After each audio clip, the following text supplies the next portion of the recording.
तर जगभरात 1 जानेवारी हा दिवस जागतिक स्तरावरती नवीन वर्ष म्हणून ओळखला जातो. या दिवसापासूनच का होईना एक नवीन पर्वाला सुरुवात होते. म्हणून या दिवसाचे एक महत्त्व वेगळेच असते. म्हणूनच आपण सुरुवात करूया या नवीन वर्षाच्या या सुंदर साजरीकरणाला. चला तर मग.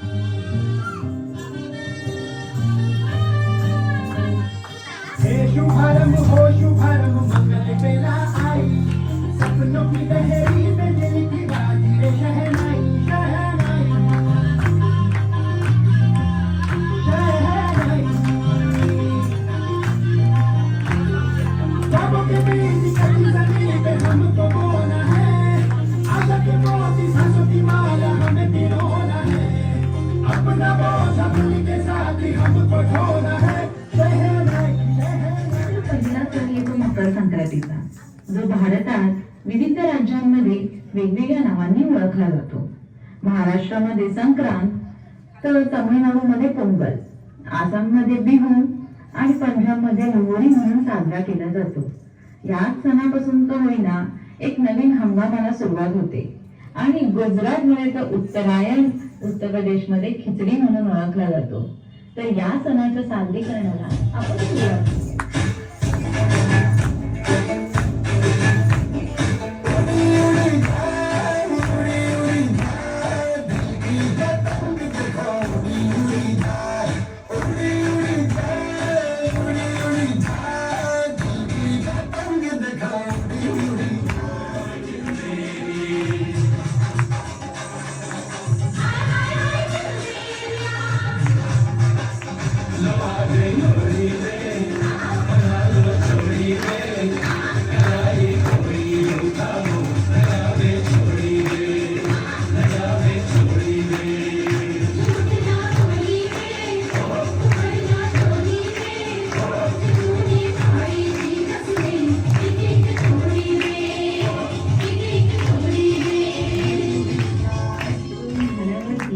आपण सेलिब्रेट करतो तो गणराज्य दिवस.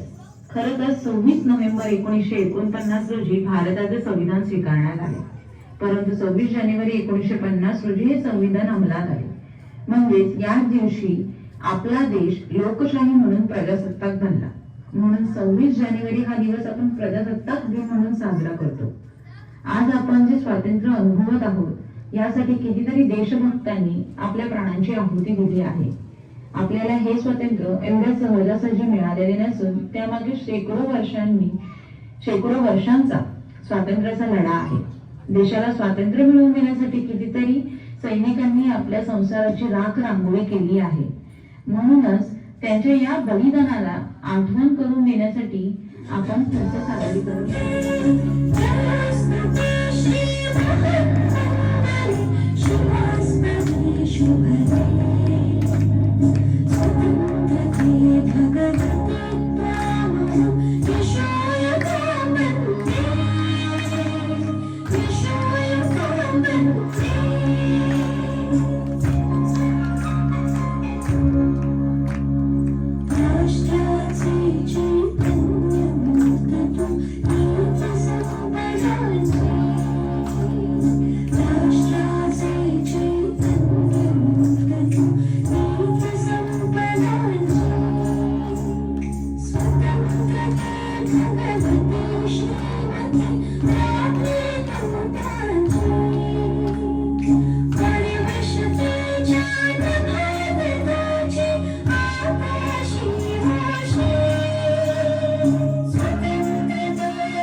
विजय असो.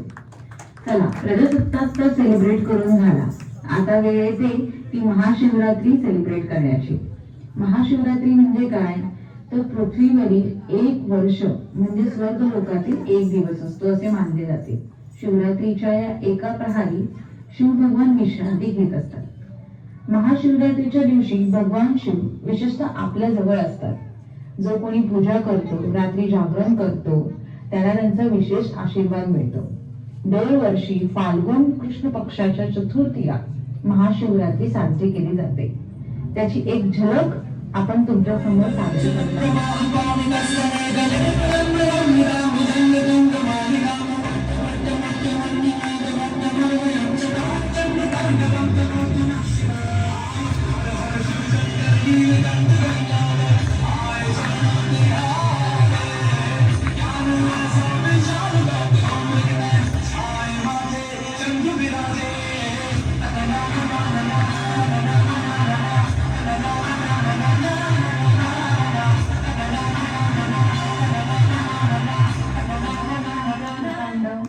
चला, शिव भगवानची तर पूजा करून झाली आणि आता सुरुवात होत आहे वसंत ऋतूला. वसंत ऋतूमध्ये साजरा केलेला सगळ्यात मोठा सण म्हणजे होळी. होळीला एक विशेष महत्व आहे. हिंदू पंचांगानुसार फाल्गुन महिन्याच्या पौर्णिमेला तो साजरा केला जातो. रंगांच्या या सणाला परंपरागतेनुसार 2 दिवस साजरा केला जातो. पहिल्या दिवशी होते ते होलिका दहन आणि दुसऱ्या दिवशी होते ती धुळवड. धुळवड ही रंगांची, आनंदाची, असा हा रंगांचा खेळ सगळ्यांच्या चेहऱ्यावरती एक नवीन आनंद आणून देतो. तर मग आपणही साजरा करूया हा होळीचा आणि रंगांचा जल्लोष पुढच्या सुंदर नृत्य सांस्कृतिक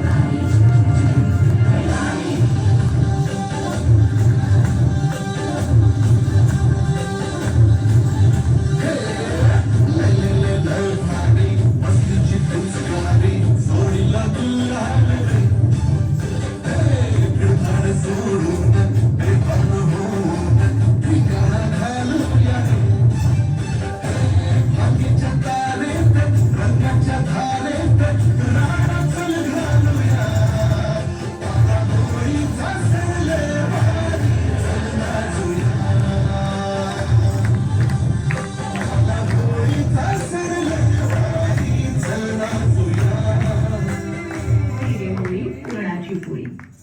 चला तर मग वेळ आहे पुढचा सण सेलिब्रेट करायची. त्या अगोदर मी सांगू इच्छिते, भारत हा सर्व धर्म समभाव मानणारा देश आहे. म्हणूनच पुढचा सण आपण सेलिब्रेट करतो तो खास करून मुस्लिम बांधवांचा आहे. ईद हा सण मुस्लिम बांधवांचा धार्मिक सण आहे. या दिवशी लोक देवाचे आभार मानतात, आशीर्वाद घेण्यासाठी एकत्र येतात. ईद, ज्याला ईद अल फित्र असेही म्हटले जाते, हा उपवास सोडण्याचा सण आहे जो रमजानच्या शेवटच्या दिवशी सेलिब्रेट केला जातो. ईदचा सण सर्व कुटुंबांना एकत्र आणून अल्लाहलाही ते प्रार्थना करतात. हा एक महिना मुस्लिम बांधवांसाठी खूप पवित्र महिना म्हणून मानला जातो. चला आपणही त्याची एक झलक बघूया. ईद मुबारक.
आपण सगळे जातो आपल्या मामाच्या गावी आणि मग पुन्हा येतो.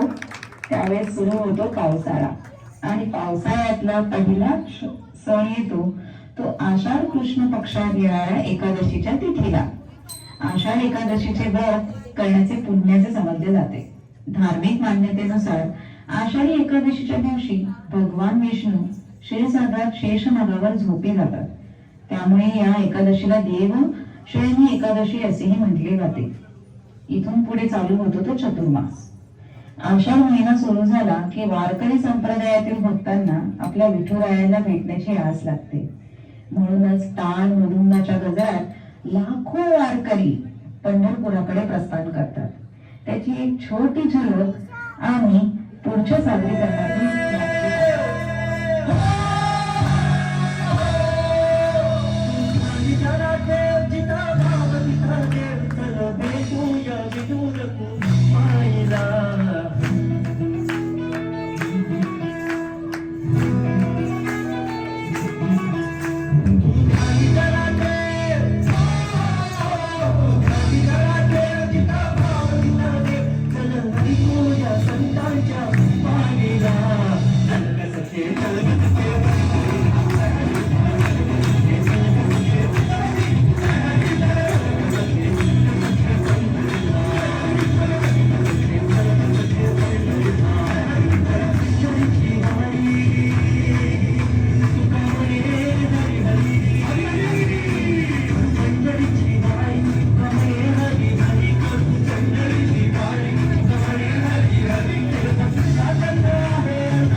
चला तर मग आता वेळ आहे पुढचा सण सेलिब्रेट करायची.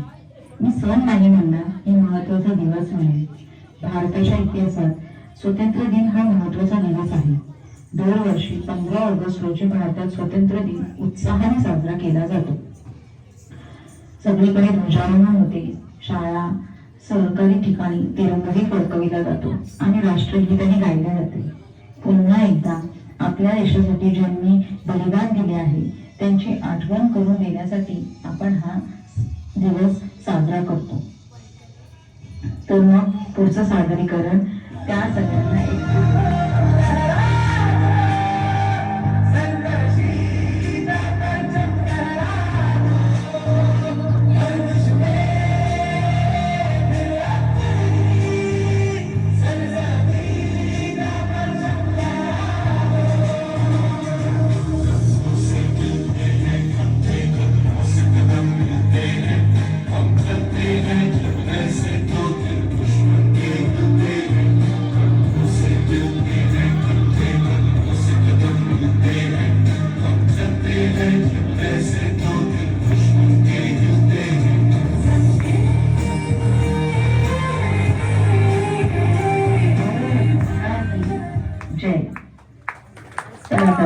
वेळ आहे पुढच्या सणाची. कृष्ण जयंतीचा उत्सव भारतात सर्वत्र साजरा केला जातो. श्रीकृष्ण त्याच्या बालपणी आपल्या मित्रांसह गोकुळातील घरांमध्ये जाऊन टांगलेल्या शिंकाळ्यांच्या मडक्यातील दहीलोणी खात असे. त्यासाठी मुले मानवी मनोराही करत असे आणि मडकी फोडत असे. ही परंपरा आजही भारतात दहीहंडीच्या रूपाने साजरी केली जाते. गोविंद आला रे आला, गोकुळात आनंद झाला, असे हे गाणे गात लहान थोर पुरुष घरोघरी नाचायला जातात आणि दहीहंडी फोडतात. असा हा गोपाळ कालाचा सुंदर नृत्यकला आम्ही पुढे सादर करत आहोत.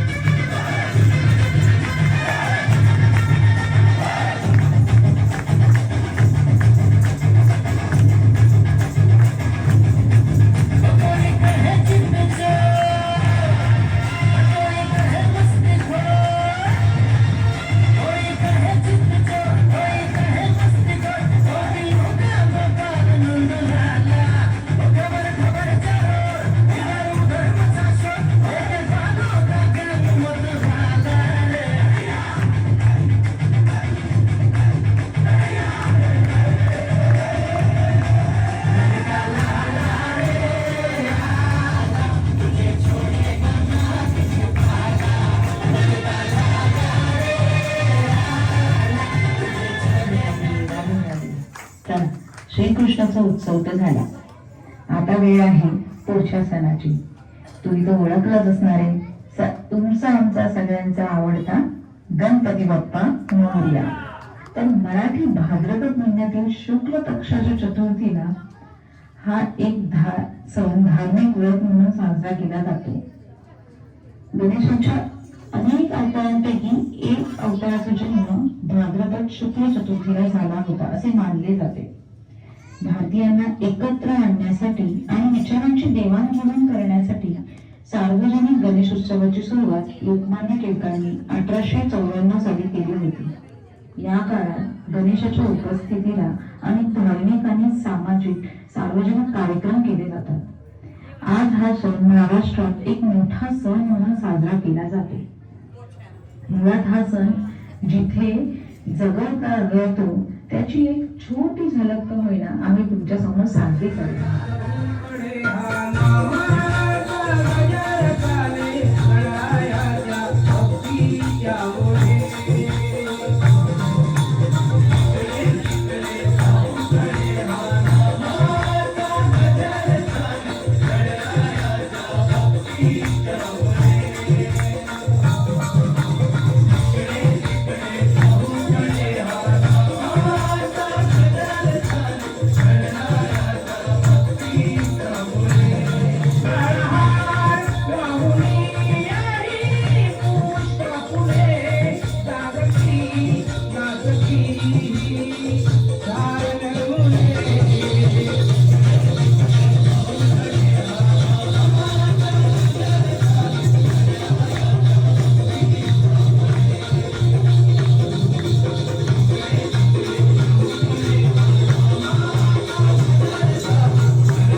गणपती उत्सव आणि तिसरी संपत आला की आपल्याला आज लागते ते नवरात्रीची आपण आतुरतेने वाट पाहत असतो. नवरात्र हा हिंदूद्वारे साजरा केला जाणारा एक महत्त्वाचा सण असून जो वाईटावर सत्याचा विजयाचे प्रतीक म्हणून ओळखला जातो. हा आदिशक्तीची उपासना करण्याचा दिवस आहे. नवरात्रीमध्ये दुर्गेच्या 9 रूपांचे पूजन केले जाते. नवरात्रीच्या 9 दिवसात एक वेगळा उत्साह असतो. हा उत्सव गुजराती बांधवांसाठी खूप मोठा असून गरबाच्या माध्यमातून त्यांची भक्ती ते देवीसमोर प्रदान करतात. त्याची एक छोटी मुलं आम्ही तुमच्याकडे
चला आता वेळ आहे भारतातल्या सगळ्यात मोठा सण सेलिब्रेट करायची.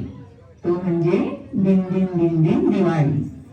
भारत हा सणांचा देश आहे आणि कार्तिक महिना हा देशासाठी सर्वात मोठा सण घेऊन येतो. दिव्यांचा हा सण दीपावलीच्या नावाने सर्वांमध्ये आनंदाचे वातावरण निर्माण करतो. दिवाळी हा भारतीय संस्कृतीमधील सर्वात रंगीत आणि वैविध्यपूर्ण सणांपैकी एक सण मानला जातो. या दिवशी संपूर्ण भारतात दिवे वेगवेगळ्या पद्धतीने लावले जातात. त्याची छटा दिसते. दीपावली हा एक सण आहे ज्याची प्रत्येक जण आतुरतेने वाट पाहतो. कार्तिक महिन्याच्या अमावस्येला या दिवशी दिवाळी साजरी केली जाते. असत्यावर सत्याचा विजय आणि अंधारावर प्रकाशाचा विजय म्हणून दिवाळी साजरी केली जाते. मग चालू होते ती लगबग खरेदीची, दारावरच्या रांगोळीची आणि बाहेर धामधूम फुटणाऱ्या फटाक्यांची. संपूर्ण देश हा सण साजरा करतो. आपण पण आपल्या बालपणीकडे वळूया. दादा, तुला आठवतात का रे ते आपले लहानपणीचे दिवाळीचे दिवस? ते मातीचे किल्ले, ती रात्रीची रोषणाई, ते दिवाळी पहाटच्या महफिली आणि ते अभ्यंग स्नान. केवढाच अभ्यंग स्नान. बघू, आजपर्यंत आंघोळ तरी केलीस का? निघाला मोठा पहाटे आई, तू बघत होत्या पहाटे मी काय दिलेला होतं. आणि काकू एकदा यशराज मी शब्द दिला ना की मुखत की भी नाही सुनता. चल आता कुठे निघालात? दिवे लावायला.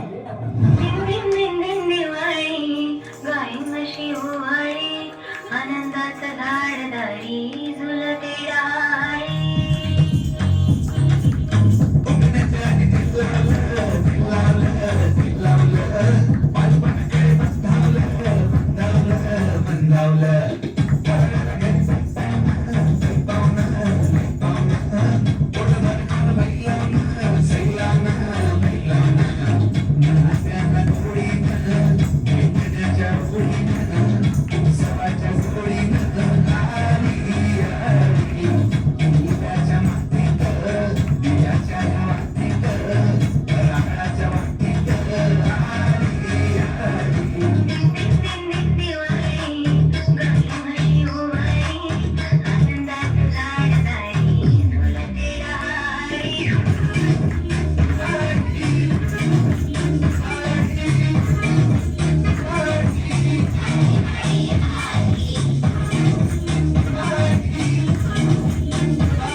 चला आता आपण थोडं उतरतीकडे वळत आहोत आणि या वर्षाचा सगळ्यात शेवटचा सण सेलिब्रेट करत आहोत.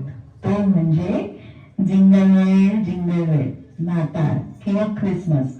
हा प्रमुख ख्रिस्ती सण असून दरवर्षी 25 डिसेंबर या दिवशी येशू ख्रिस्तांचा जन्मदिवस म्हणून जगभर सेलिब्रेट केला जातो. हा दिवस येशूंचा जन्मदिवस म्हणून मानला जातो. या दिवशी सगळ्यांना खूप मस्त मस्त असे गिफ्ट आपले सॅन्टा क्लॉज घेऊन येतात. तर मग त्याची एक छोटी झलक आम्ही तुम्हाला दाखवतो.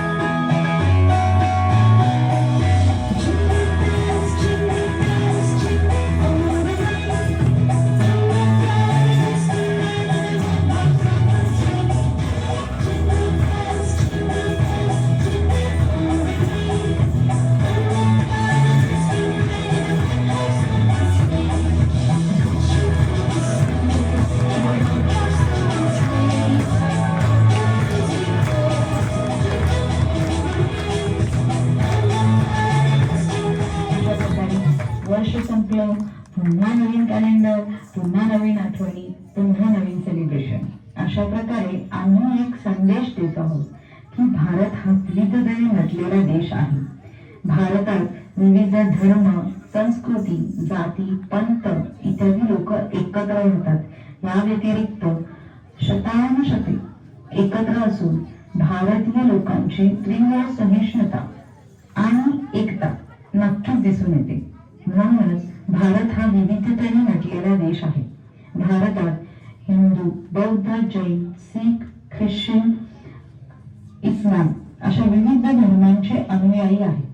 सर्व धर्मांचे स्वतःचे संप्रदाय आणि उपविभागही आहेत. म्हणून विविधतेतील एकता हा नैतिकता आणि नैतिकतेचा अविभाज्य भाग आहे. म्हणूनच पुढच्या नृत्यातून आम्हाला तुम्हाला काही संदेश